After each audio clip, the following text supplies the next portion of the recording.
A little raised reptile zoo in the city's south end, we find Paul Goulet, who runs this place. And he not only studied zoology, but has been handling snakes and reptiles for decades. He says what happened out on the East Coast is probably the most rarest thing that has ever happened involving humans and snakes. Absolutely unheard of. It is very, very, very, very, very rare for a snake to confuse a person as being a food source. They do not naturally see people as a source of food. They do not constrict for self-defense. They only constrict for food. This is such an isolated thing for it to happen where one person has been constricted and killed, let alone the situation where there's been two. This is unheard of. This has never happened before.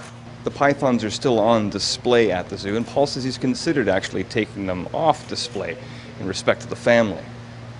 We don't know what's happened. There's limited information. We know that there's been this awful tragedy, and that there's an African rock python that looks like has killed two children, and which is obviously a terrible situation. And our heart goes out to the family.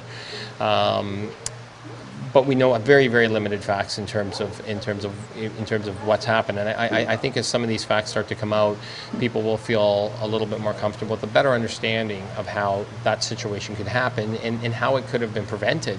Paul and the staff here are trying to keep this as respectful and dignified and low-key as possible when people tour around the zoo. They're not told specifically that these are the types of snakes that are believed to be responsible for killing two young children in New Brunswick, or far from it. In fact, he says that these two snakes are among his most favorite in the entire zoo. In Ottawa, Doug Hempstead for Sun News.